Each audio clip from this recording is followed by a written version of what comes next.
ini menjualnya kono raya asing gargar baik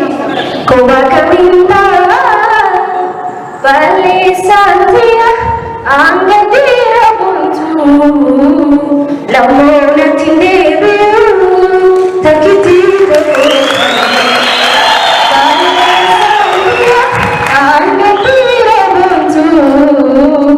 lamona tindebu